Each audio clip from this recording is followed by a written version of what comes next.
Welcome back to another episode of Early Childhood Chats. We love having you here on the podcast. Andy Roszak with you as always. And today I'm joined by Mortricia White, a really energetic, passionate, experienced individual here in the early childhood sector. So excited, all the way from North Carolina. Mrs.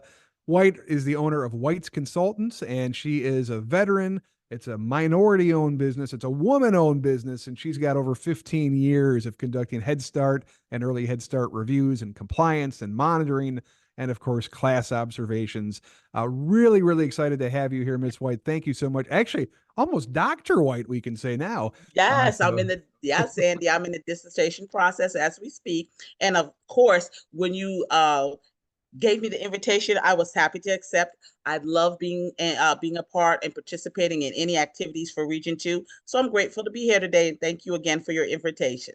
Oh, wonderful. Yes, we love having you. And it's always such great reviews and such great energy, everybody says. If folks don't know you, do you want to give a little bit of an introduction and background and say hi to the folks? Sure. Good afternoon, all. As Andy said, I'm Mortricia White. I'm based out of Raleigh, North Carolina. Previous Head Start employee. I started out in family services, boots on the ground with family services.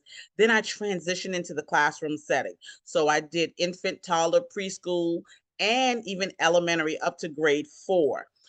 During that time, I also became class reliable. So now I am class reliable in infant, toddler, and the updated, revised pre-K through 3rd grade. I've also been a compliance monitor as well as a federal reviewer with the Office of Head Start Monitoring Team.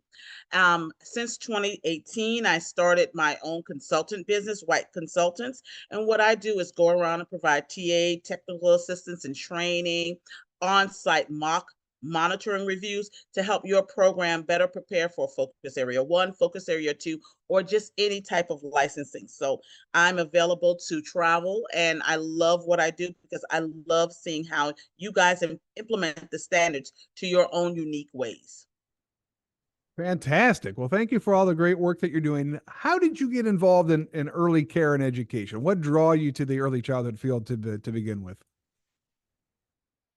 Well, after doing my enlistment with the United States Navy, I was just thinking like, what do I want to do? So when I had the opportunity to become a school social worker after leaving the United States Navy, I loved helping people, but I also got into that field of education. So after becoming a school social worker, I decided to obtain my master's degree in elementary education, and then going and transitioning into the classroom to become a teacher, then going back to Head Start to do compliance monitoring for some Head Start programs. That's how my transition from becoming a social worker to education got started.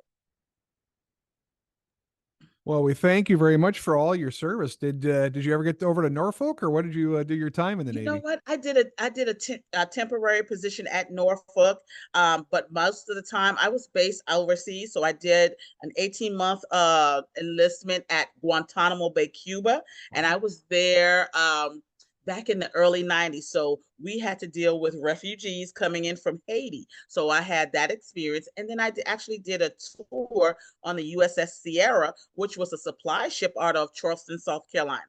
Oh my goodness.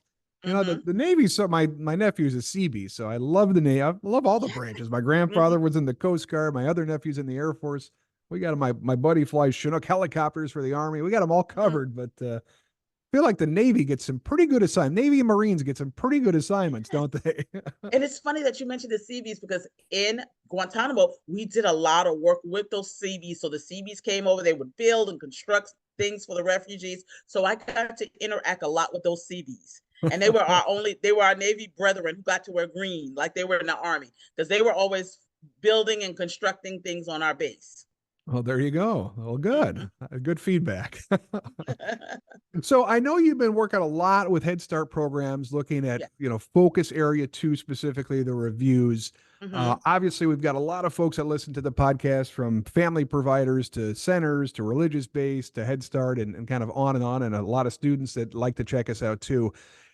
Can you kind of break it down for those not in the Head Start world? What is a focus area? What does this mean? And what is the relevance of kind of focus areas and what they are all about? Okay, for any early or Head Start grantees, you have a 5-year grant cycle. So you get your money, you have 5 years to do what you say you're going to do in your grant application.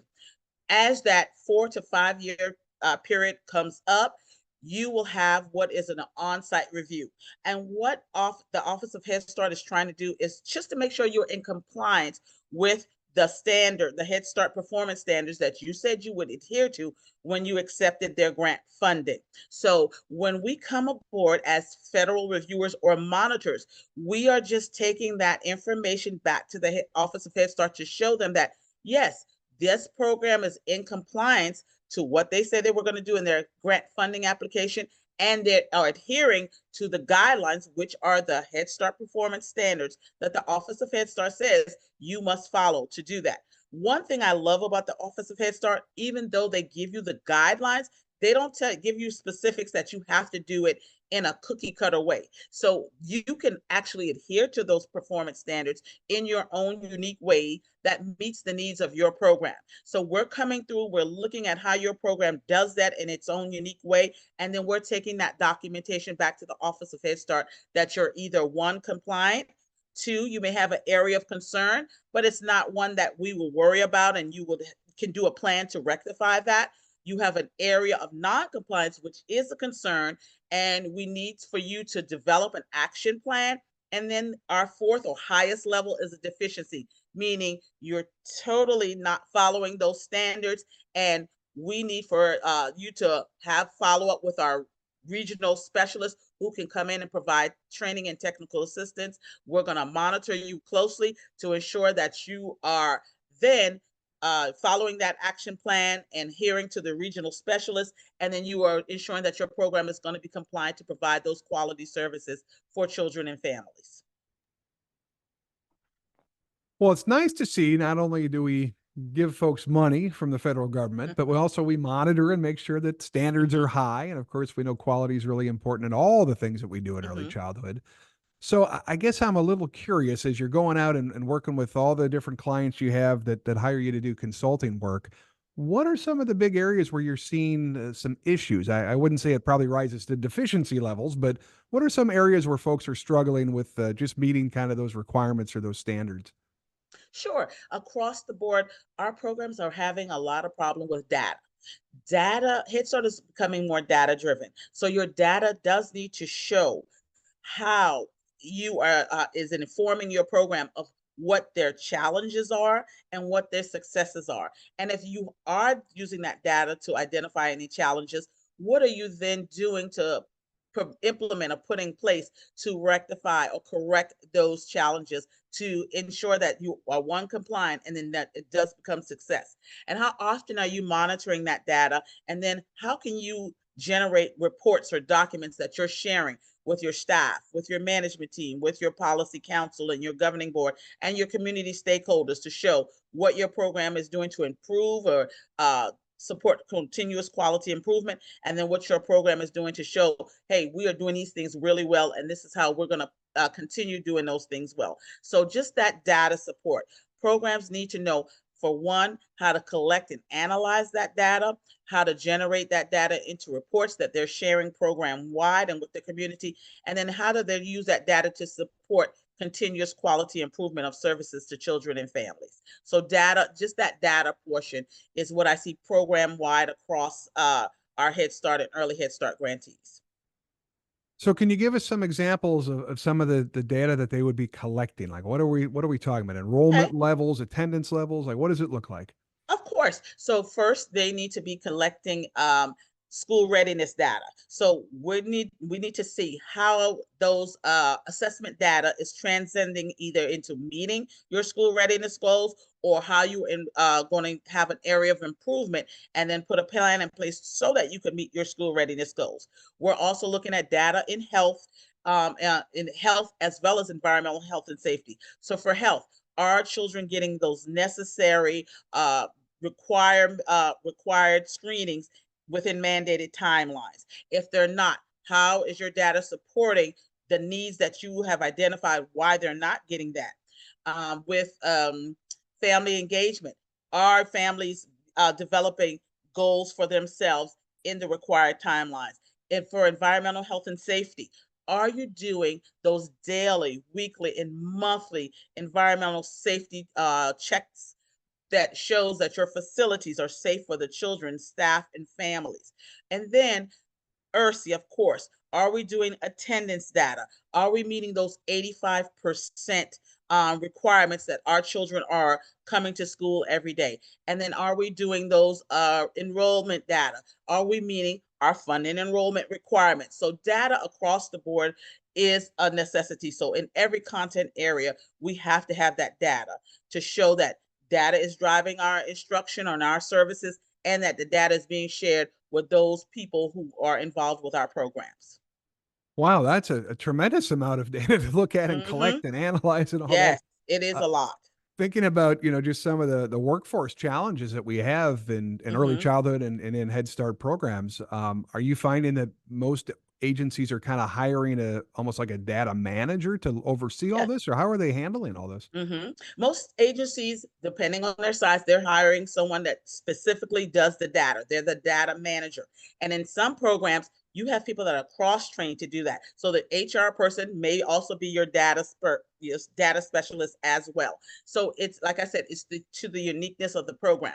But one thing about us as monitors or federal reviewers, when we come in, we're going to meet with that content area person who is overseeing that or managing your ERSI or your family services or your education. And then we want them to articulate to us how they're using data to supervise and ensure that their content area is meeting those Head Start performance standards. So that data person also needs to train staff on how to not only collect the data, but to analyze it, aggregate it, and be able to share and articulate it with on a need to know basis with whomever. And Ursi, we've said a few times, eligibility, recruitment, selection, enrollment, Mm-hmm. and attendance. I think I got it, right? You got it. You got it. So yeah, data is used across throughout ERSI. So for one, in that eligibility, we have to have data to make sure you enroll the children in the correct eligibility category. So we're looking at that as federal reviewers because ERSI involves your money. So if you're not correctly enrolling children under the correct category, that could be a deficiency or a serious area of non-compliance. Then we're looking at recruitment. How are you using data to say these are the areas that we need to recruit? So as children and families are returning from COVID, we know that that recruitment changed a great deal. So are you going out? Are you identifying different pockets or different areas that were untouched before? So if you are, that data needs to reflect that. And then that needs to go into recruitment plans that we may need to expand or enlarge our surface areas to these different areas in our that we serve or to these different or new counties. And then in our selection criteria, then we are using data to see where we have the greatest needs. Are our greatest needs foster children? Are our greatest needs children with disabilities? Are our greatest needs the homeless? So that data needs to reflect that in your selection criteria. And then in your enrollment, you are enrolling children off a waiting list. Data supports the waiting list. So you should have the children with the greatest needs or the greatest selection points at the top of your waiting list. So we'll need to see the waiting list to make sure you're accurately capturing the children with the greatest needs to enroll next. And then, of course, lastly, attendance. Are you using that data from attendance to see why children are not coming to school? And then are you going out to work with those families and develop a plan to ensure that you're meeting their needs so that their children can attend every day? And then you have to report that attendance data to the Office of Head Start. So you have to make sure that you are meeting that 85% threshold of attendance. And if not, you have a plan in place of what you're going to do to ensure that you will begin to meet that. So data across the board for ERSI, as you can see, is very vital to your Head Start program remaining in compliance with the Office of Head Start. Well, what I love about your experience and your breadth and Mm-hmm. all that is, not only are you talking about leadership and management and those types of issues, but I love how you also get kind of your hands dirty. And maybe that's a Yes. testament to your background because I know you do a Mm-hmm. tremendous amount with the teachers. And I'm kind Yes. of curious, our programs are they structuring this data in a way where it's actually informing the efforts of frontline teachers? Like, is there visibility there? Is there a conversation there? How much does the teacher in the classroom even know about some of these data efforts that are going on probably behind the scenes in many places? And sadly, I can say we were not doing that. But moving forward, post COVID 2021, I see that as I do training and I talk to managers and letting them know data should not be in a silo. It needs to be shared program wide. That means up and down the chain of command. So we need to share it with our governing bodies just as much as our teachers, who are the boots on the ground, who are the faces of our organization. So as I see that now, they're including more teachers as liaisons between the management team and the center level staff. And then the center managers are also having those data meetings with teachers as a part of a standing agenda item on their monthly staff meetings. So it is getting better, Andy. Yeah. Prior to COVID, we did not see data being shared up and down that chain of command like we're doing now. So teachers are becoming more informed of what why the management team are making those decisions to do certain things in the classroom. Because prior to that, teachers were just thinking, this is just another thing for me to have to write down. So they didn't see the importance of data. They just saw it as another chore they had to do. But now they see how that data not only reflects what they're doing in the classroom, but how it moves up that chain of command all the way up to the Office of Head Start. Now they're taking a closer look at that, and now they see the importance of it. So now the buy-in is greater now to have that data being maintained program wide.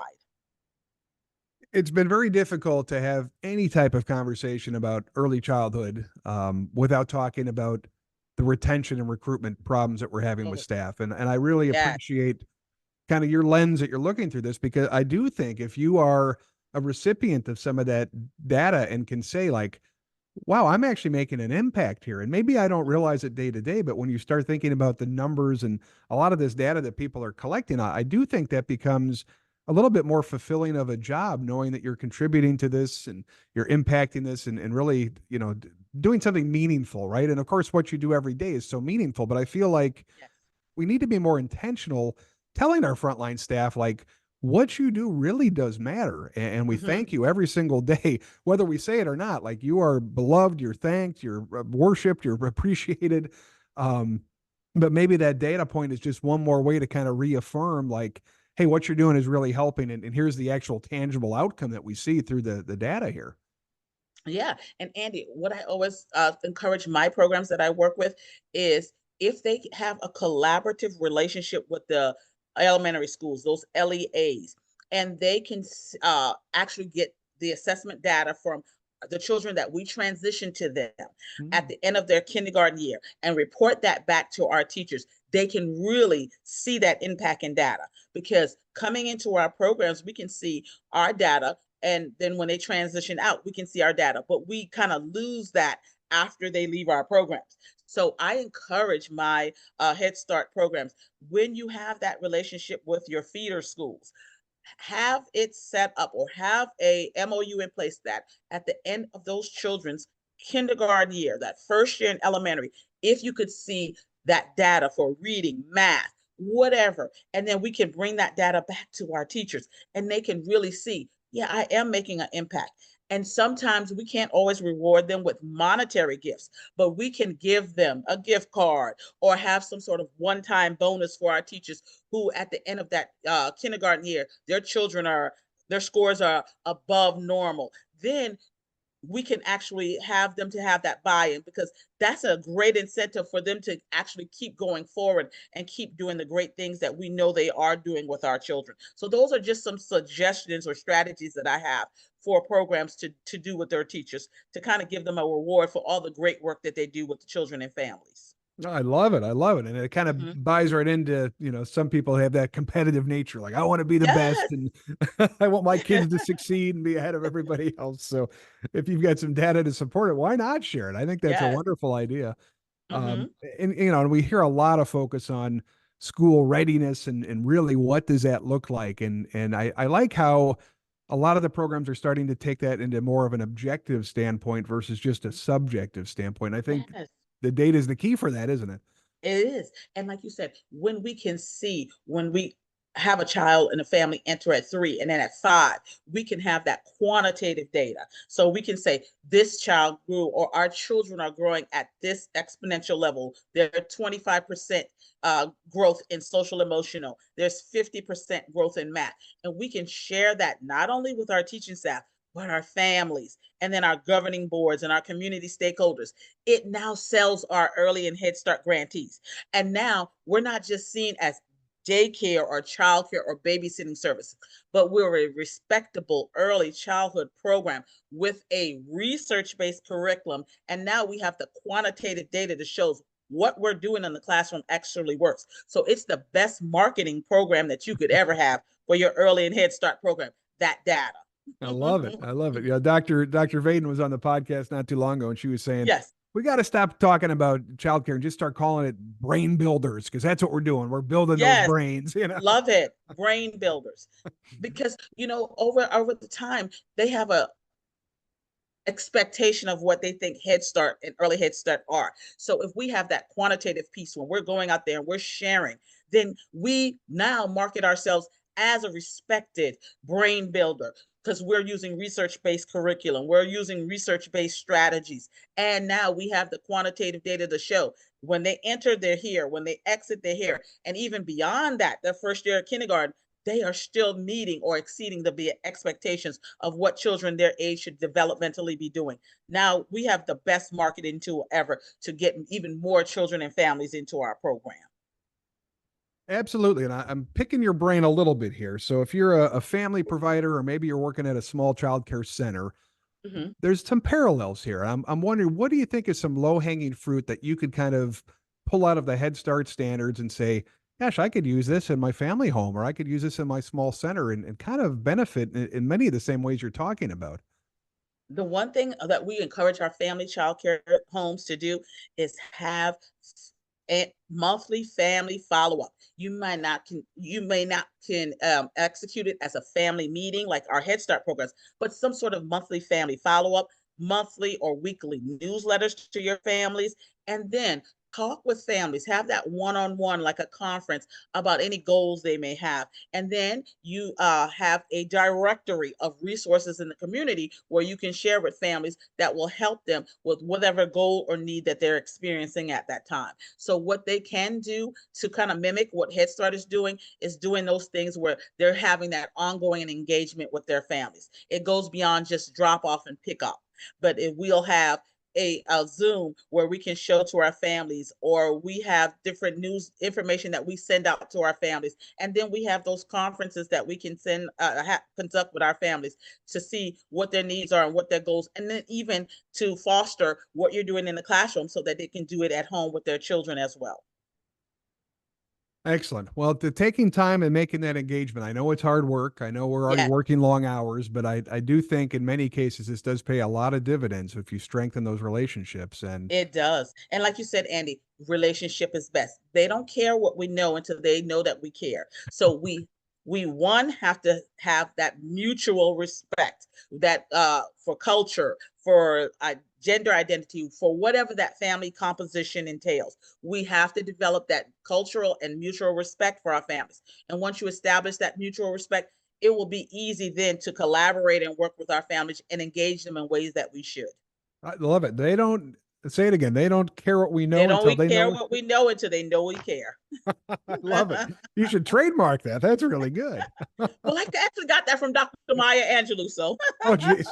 Oh, there you go. Well, I know that you've also done a lot of work with class and looking at observations. For folks Mhm. who are not too familiar with the class universe, tell us a little bit about what class is, what class reliable means. Obviously, we've heard of Edders and Ickers and all Yes. this kind of stuff. What's the difference? What does this all look like? And kind of how did you get involved in the whole class game here? Okay. So when I did my time as a classroom teacher, I actually had to be observed by a class reliable observer. So I did not know what it was, and I just had the idea that they're just coming in my classroom to see what I'm not doing right, and I just was always intense when I had an observer to come in. So once I learned that no. We want to observe what you're doing in the classroom every day. That means we want to see the types of emotional support or connections you have with those children. We want to see your classroom organization. Are you productive at all times in that classroom? Do our children engage? Do they always have something to do? And then how are you engaging them instructionally? How are those kids learning? And how are you providing activities that increase their developmental and academic acumen in the classroom? So once I learned the background that was what class did, it was research based. It had been tested in many academia settings. Then I started to want to be a part of it. So I actually took the training, became class reliable, and now I can go into classroom settings that are infant aged, toddler age, and preschool to third grade. And what we do is we look at how well you are engaging with your children. We look at those interactions that you're doing. Are you having those positive communication like, great job? Are children comfortable in your classroom? Are children free to express themselves in your classroom? Are you following the children's leads? Or are you more authoritative style teacher in the classroom? Do you have classroom organization? Are the rules or expectations in your classroom something that the children can understand at their developmental levels? And then, how are you asking and engaging those children in high order thinking in your classroom? And how are you modeling language? Do children know to have a back and forth conversation in your classroom? And are you providing advanced vocabulary to increase their developmental acumen? So that's what class is. It's a very comprehensive look at all of those things in your classroom. So we're looking at your emotional support, your classroom organization, and your instructional support. And as we do that, we score you, where 1 is the least scored rating, and 7 means it's the highest you can get. So anywhere in between that 1 and 7, those educators can score. But the good thing about it is you get that immediate feedback. You get to have that one-on-one. You get to see what constructively you may need to work on, or you might see something that you're doing that's a success. And then you can have that time to even be coached. So I love it because you get that immediate feedback and you can get a little one-on-one coaching so that you can start to implement those strategies in the classroom to get better at whatever area or learning domain that you may need work on. So it is a good professional development tool to use with teachers in the classroom. And I gotta wonder if you are being observed. Yes. What we Oh, say yes. is, you're very different if you're being watched versus if you're not being watched. Mm-hmm. And I would suspect some of the teachers, they may get a little nervous or may not understand Yeah, and think like this is only to yell at me or to penalize me in some way. exactly. How do you gotta handle that? How do you say like, look, we're friends here. This is for everybody's benefit. We're not trying to, get you in trouble. How do you Mm-hmm. kind of get that nervousness out of it so that teachers really can get and act comfortable or normal like they would every other day? And what we try to do is before we have observers like myself come in, we want to talk to the administrators. So we give them a background on it first, and so to prep their teachers. So we tell them, let your teachers know this is not a got you moment. We're not looking for things like you said that they're doing wrong, or to let them know that this is just an observation so we can enhance what they're doing. So something they're doing well, we want to encourage them to continue doing that. And something that they may need to work, that's an area of improvement, we're going to give them that constructive criticism in a way that's respectful, for one.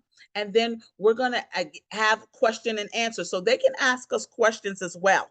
And then we take all of that and give them feedback. So we give them suggestions or feedback on what they could do to increase their scores from wherever they are now to that level 7. So it's an ongoing process. And then we come back and we do follow up and we do another observation. And then we share that data with them too, so they can see where they started and where they finished. So the ideal thing that we ask our programs, at least do it twice a year. Have a fall or a winter observation and then a spring. So we will have that data to show teachers, this is what you're doing well and you've succeeded in that. And then you started here, but look where you are now. And then those teachers that are at a level 7, we want to encourage them to become mentor teachers to those teachers who may be struggling in a specific learning domain with based on our observation data. So it starts with the administrators sharing that information with the teachers. And then as an observer, when I come in, I'm always respectful. So I let them know, just do what you normally do every day. And these are just observations to just let me know, how you're doing those interactions with the kids, how you're providing that quality instructional support, and then to see how your classroom is ran or maintained. Well, it's all about mindset. And if you can Mm-hmm. embrace this process and say, hey, it's Mm-hmm. not punitive, it's really trying to make me a better teacher. I mean, I think that's, Exactly. that could be welcomed. I'm Mm-hmm. curious, out of all the things that you kind of rank and score and evaluate, what's the one area that's like super hard to get the 7 in? Instructional support. Okay. Instructional support involves that concept development. Are you asking those high order questions to build their development? Are the children engaged? Are you making connections to what those learning activities in real life for the students?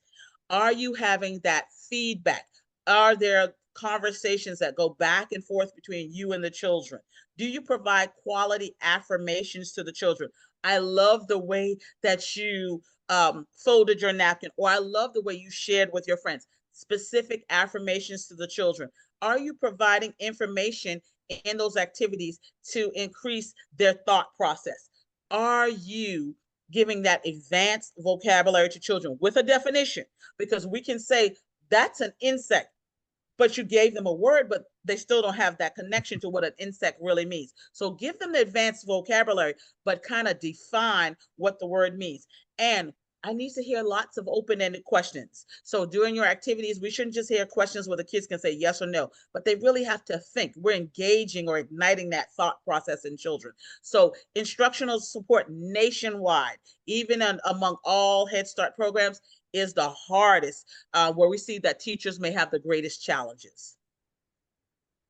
I can imagine that it's a little bit difficult, especially if you're in a classroom where you have some real challenging behavior, because Oh, you yeah. can get derailed pretty quick, I would think, and Mm-hmm, one mm-hmm. child could almost derail the whole classroom, right? So Yes, I would think some of this is.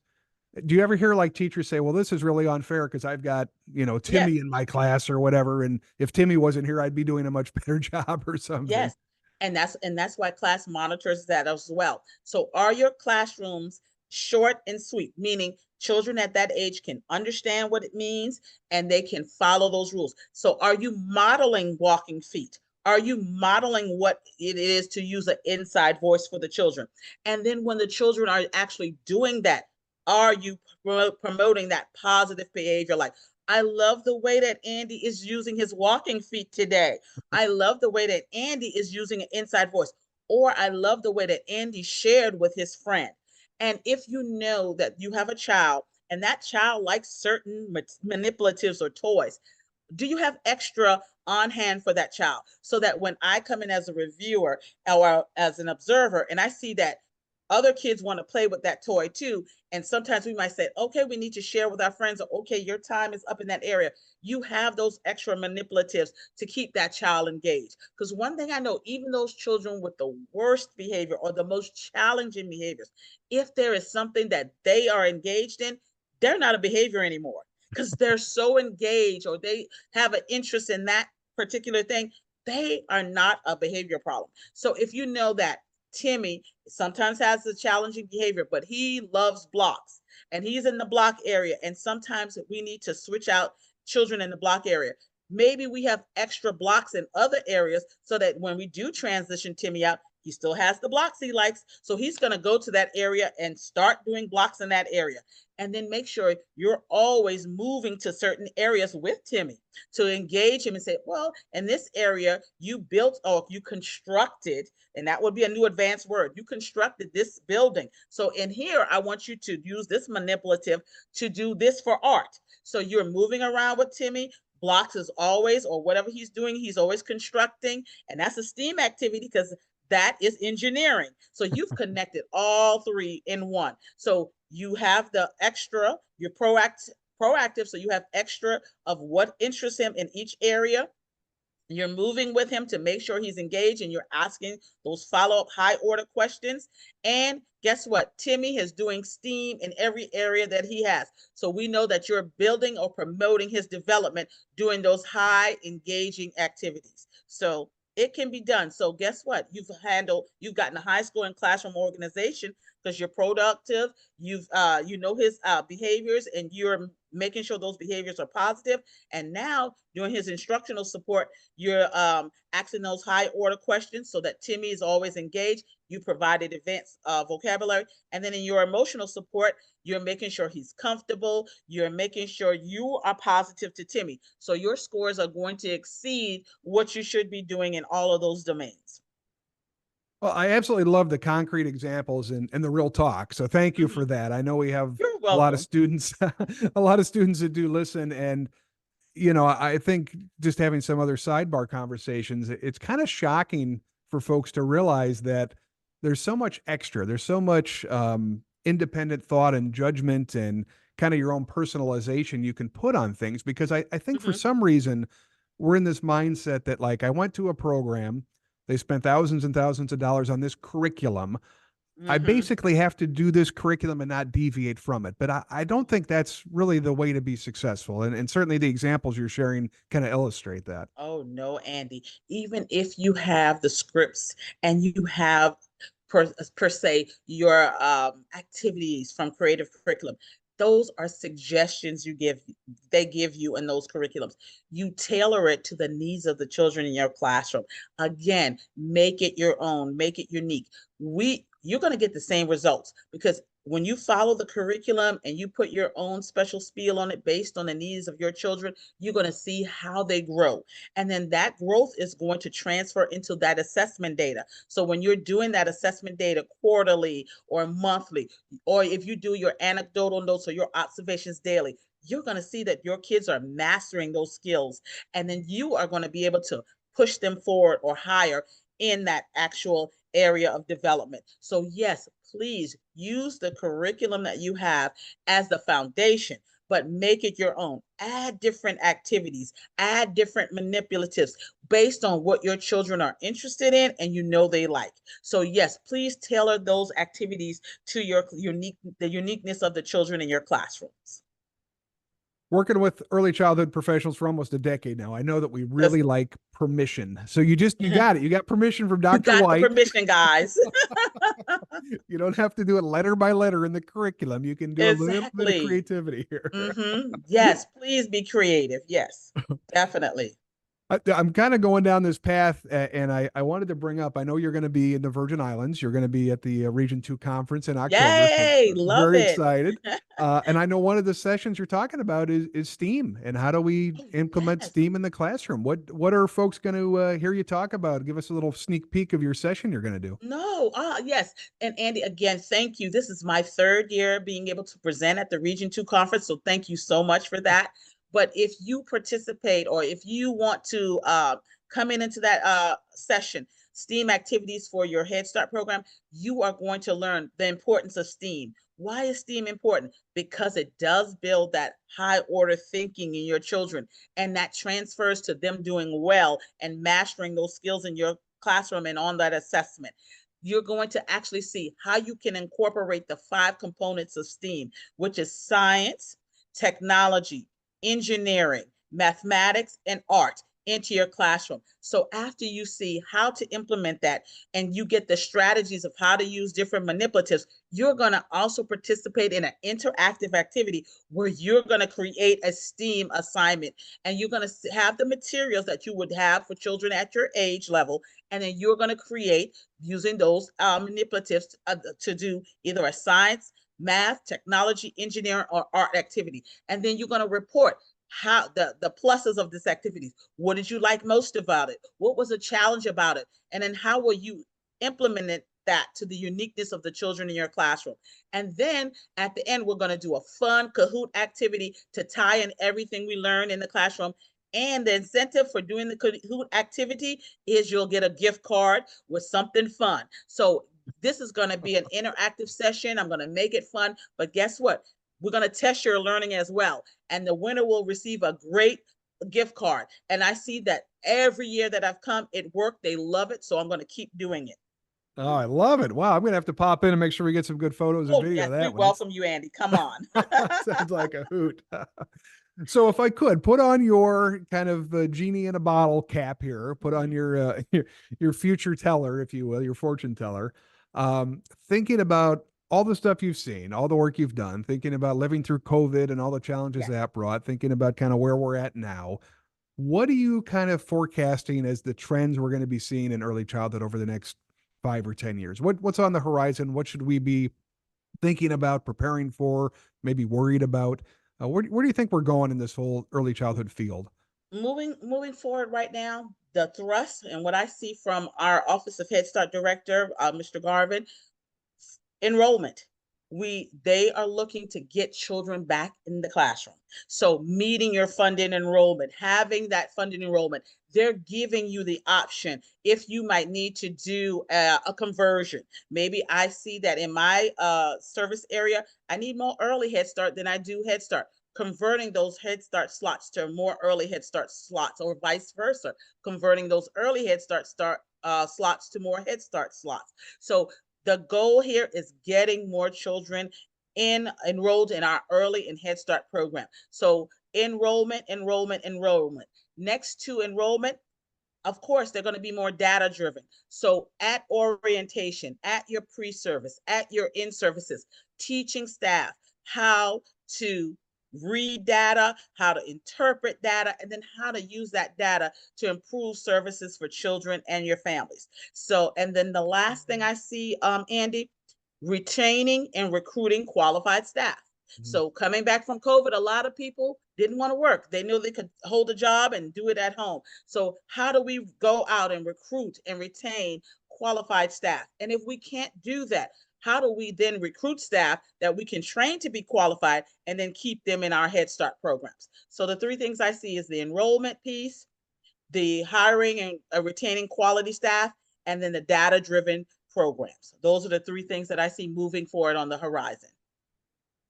Well, those are fantastic. And, Mm-hmm. again, we do have some students listening. What do they need to be thinking about as they look to get into a career here in early childhood education? What should they be thinking about? Skill sets? Sounds like getting to know data might not be a bad idea for some of our Exactly. students. And most of our students, I know they're familiar with data because everything they do is online, or they have the social media. So that data piece, just learning specifics to Head Start. So make sure during orientation, you are aware, you're attentive, you're asking those questions about how they want their data actually collected. Is it analyzed? So just learning it specific to your Head Start program. The next thing I would do, if you're not taking a lot of those early childhood classes, take those classes. Another thing is behavior management or classroom organization. Take those electives in those areas because it will help you in dealing with all of the behaviors that you see in our Head Start classrooms. And then learning how to deal with folks in the older generations, because most of our children, we see a shift now, are being raised by people other than their parents. So learning those specifics and dealing with maybe an older generation or a generation or two that probably our baby boomers or our Generation X, that would be great because most of our new teachers are millennials, so they know how to deal with those parents that are that age. But dealing with those aunts, uncle, or grandparents who are now raising those children is a plus as well. Certainly an evolving field, a lot of stuff to think about. Very Mm-hmm. rewarding field. So It is. I do encourage everybody to jump in head first. I mean, I've had so much fun over the last 10 years just working and seeing the growth and seeing the Yes. programs change and grow and adapt and all that kind of great stuff. Mm-hmm. I know that you offer a tremendous amount of services. Obviously, you're available for on-site, client consultations. I was also looking at your website, so you got a bunch of trainings, on demand stuff, and all that coming up. Can you Mm-hmm. talk a little bit about kind of what you're offering and how people can find all that information? Sure. And like I said, I can tailor whatever services the client needs. So I can do on-site, I can do virtual, or you can access the website to see what you want. But the things that I have upcoming are that effective monitoring. I want programs to know how to effectively monitor their programs and services to ensure, one, it's in compliance with the Head Start performance standards. Two, it's safe and high quality services for children, staff, and families. And three, that they have a system, an internal system in place where staff are trained and managers are trained and they know how to effectively monitor their program service to support continuous quality improvement and to report that to community stakeholders as well as their governing bodies. Two, data. Of course, we're becoming more data driven. So we do have a training on how to collect, analyze, and report data to those in the know. And those are the two that we are really working on, just doing that effective monitoring of the Head Start program and data. And of course, our ongoing favorite, preparing for your on-site monitoring review, whether it's a focus area 1, which is off-site and you are really describing what your program does, or whether it's the focus area 2, where it's an on-site visit and now you got to demonstrate to the reviewers what your program is doing. So one, you're describing all these great things, but when we come on site, you got to now demonstrate what you described. So preparing you for either one, we can do it as a mock on site, or we can talk about it virtually. Those are the things that White's Consultant has coming down the pipe for our early Head Start and Head Start programs. And over there at whitespremierconsultants.com, correct? Yes. You Okay, got awesome. it. I thought that was right. I just want to double check. Yes, We'll yes, put that in the Ed. show notes too, so you can click under the show and find out more about how you get a hold of Dr. White, as we're going to call her here. Hopefully in the next 6 months, Andy. Well, I'm going to hold you accountable to that. We got to get you All over right. the hurdle here. You're so close. You're so close. Yes, the dissertation writing is the hardest part, Andy. The coursework was the easy part for me. Now sitting and writing this down, yes. So if folks want to get a hold of you, what's the best way? Do you prefer them go to the website? Do you want them to email you? What's the best way to get in touch with you? I want them to utilize all three: website, then my email address of MEWHITE, the numeral 3 at hotmail.com, or they can contact me and my phone number is 919-985-9875. I'm based out of Raleigh, North Carolina, but have a plane ticket, I will travel. I love it. I love it. Well, I really thank you for your dedication, your passion, all the stuff you've been doing. I mean, it's just, you can see it just exudes excitement, exudes joy, exudes all the things that we really need in early childhood. And I think that's one of the most rewarding things about this field is you really meet some really awesome, dynamic people who are making a difference. You know, it's not like we get in early childhood, I think, because we're all optimists, don't you think? Yeah, I think so. And then Andy, I'm just like you. I just love to see the working with the children and families and hearing, such great things that the staff is doing. And I love that Head Start gives you guidelines and they give you the standards, but they don't tell you how to implement them. They leave that up to your unique program. And that's what I love most about being in this field, other than providing that training and education that empowers the staff. Well, I'm really hopeful. I don't want to curse it, but I will say I did reach out to Director Garvin back in March, and it was positive. So I'll just say he's invited to the conference. Yes, I look forward to meeting him again. I did see him at another training in person, and he's a very personable man. We've got obviously the U.S. Virgin Islands Governor Albert Jr. will be there, welcoming everybody. We've got representatives from the U.S. CDC have been invited. We've got the EPA is going to come down and do a whole workshop on lead prevention, which that's a big deal. That is a big deal now. Yes. Yep. And we've got the National Environmental Health Association coming down. So we've got a lot of rock stars. We're going to have a great time. Certainly excited to have everybody down to the Virgin Islands. We've been trying to have the conference there, gosh, almost 5 years now, I guess it's been. But because of hurricanes and COVID and everything else, we've just been unable. But I was just there a few weeks ago. The hotel is in wonderful shape. Everybody's very happy to welcome us. And I think we're going to have a great time. So tickets are still on sale. Come and join us in October. Please do. This is my third year, guys, and I do enjoy going every year. And like I said, I'm looking forward to it. And on a footnote, guys, Andy is right. Lead certification is important. So make sure you're getting those facilities certified annually, especially those that were constructed prior to 1978. So very big footnote that Andy added, and I want to just piggyback off. And really exciting, for the first time in, gosh, probably over 50 years, they're actually in the process of building and opening 6 brand new Head Start programs in the Virgin Islands. Oh, So, yes, awesome. so we're working very closely with the territory leadership. And I believe we're going to be able to offer some tours to some of these brand new facilities, a couple on St. Thomas. And then I think we're even going to take the ferry over to St. John and see the brand new program Okay. over there. So, a lot of cool Yes, stuff going to a lot of happen. cool stuff. And I want to participate in one of those tours, so I would love to do that as well. All right. Well, we'll put you on Mhm. the list here. We're also doing in November, November 13th through the 15th, we're doing a whole conference on mental health in Puerto Rico. Oh, So we'll be God. looking at Okay. mental health of the children that we serve, mental health of our teachers and our staff, and then mental health Mhm. of our parents and our community. So that's just coming together now, but there'll be more information over on region2headstart.org. But that'll be a really good 3-day conference, really focused on some of these mental health challenges that we're all seeing, from deregulation, Mhm. dysregulation, burnout, compassion fatigue. Mhm. I've got some experts in autism going to be coming to talk to us, and on and on and on. So a lot of great opportunities coming up, but really excited. I Well, I'll want give to you the commend I want to commend Region 2 because you guys are evidently looking at data and being proactive and putting this conference together, because that is a very big concern, like you said, with the not only the children but their families and our staff.